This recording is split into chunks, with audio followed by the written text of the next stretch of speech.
Biz bu logoped sentrga kelishimizdan oldin 2 yil logoped yurganmiz. 4 ta 5 ta logoped sentrlarga borganmiz. U yerda 2 oy, 3 oy, 2 oy, 3 oyda bolamda natija ko'rmaganim uchun har 2 oy, 3 oyda logoped sentrni alishtira boshladim. Oxiri shu topdim. Nigor opamga kelib konsultatsiyaga kirdik. O'tdan chiqib bizani Ruxsorani qo'llariga berdilar. Ruxsora bizga 4 oydan beri sentabrda kelgan bo'lsak, 4-5 oydan beri hozir Ruxsorada bolam dars o'tyapti. Xudoga shukr, alhamdulillah, ancha natijalar yaxshi.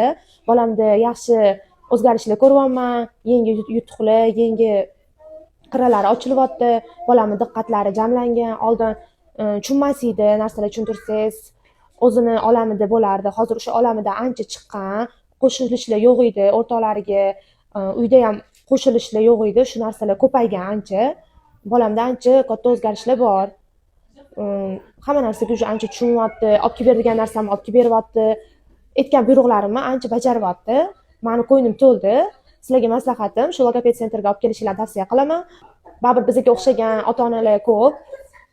Ishonchli joy deb men shu yerda ayta olaman, chunki bu yerda hamma o'quvchilari Nigor opamni darslarini olgan o'quvchilar, ular juda ham yaxshi sidqi dildan yondosh berishyapti. Hammasi halol, hammasi vijdonan bo'lyapti. Ruxsoraga kattakon rahmat aytib qolaman. Xudo xolisa bundan ham yaxshi natijalarga erishamiz. Inshaalloh bu diagnozlardan ham chiqib ketamiz.